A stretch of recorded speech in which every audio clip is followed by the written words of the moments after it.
Quels sont les obstacles que vous pouvez rencontrer en France en tant que femme musulmane? Pour nos études, forcément, on est obligé de réfléchir à quel travail on peut faire avec le voile. Puis même, il y a des formations qui peuvent nous intéresser et quand on regarde, le voile, il n'est pas accepté, du coup, ça nous bloque forcément. La cohésion sociale, parce que du coup, on a un peu du mal à s'intégrer dans les citoyens laïcs. La banalisation de l'islamophobie qui est due aux médias. Parce qu'en France, on a vraiment des médias qui sont centrés sur un sujet en particulier. Le fait qu'à la télé, certaines personnes ne voient que ça, elles vont se faire une image forcément de la religion, des femmes. Et après, dans la rue, elles vont trouver ça normal de dire « Ah, donc moi j'ai vu à la télé ça, donc toi c'est sûr que tu es une personne comme ça ». Alors tout d'abord, c'est dans l'embauche, dans les stages, les alternances, etc.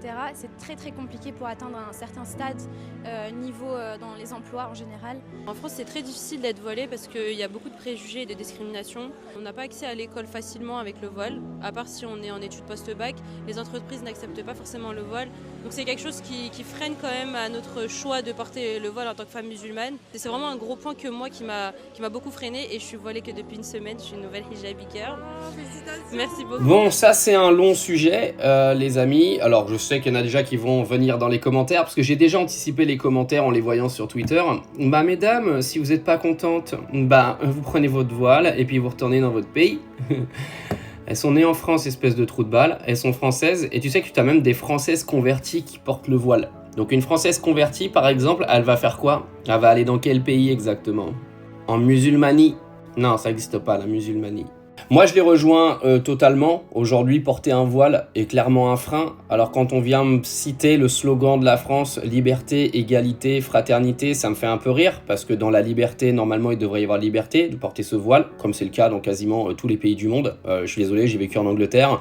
Même des petites filles de 12-13 ans qui sont au collège avaient le droit de porter le voile par-dessus leur uniforme pour aller à l'école. Et c'était des écoles privées.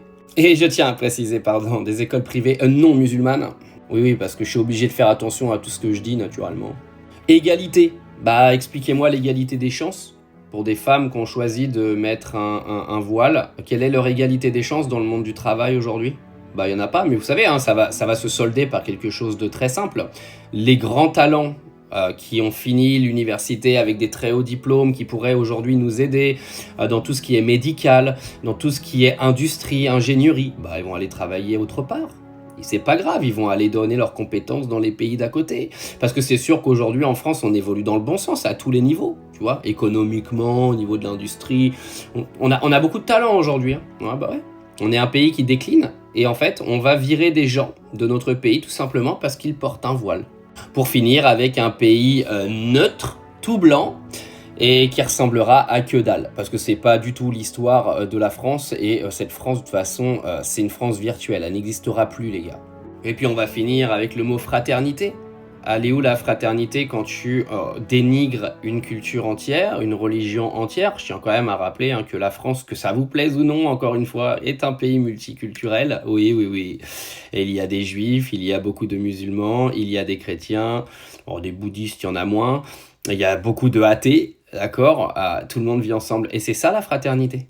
Donc vous pensez en fait qu'à l'intérieur du slogan de la France, aujourd'hui, tout ce qui est en train de se passer est cohérent. Je sais pas, dis-moi en commentaire.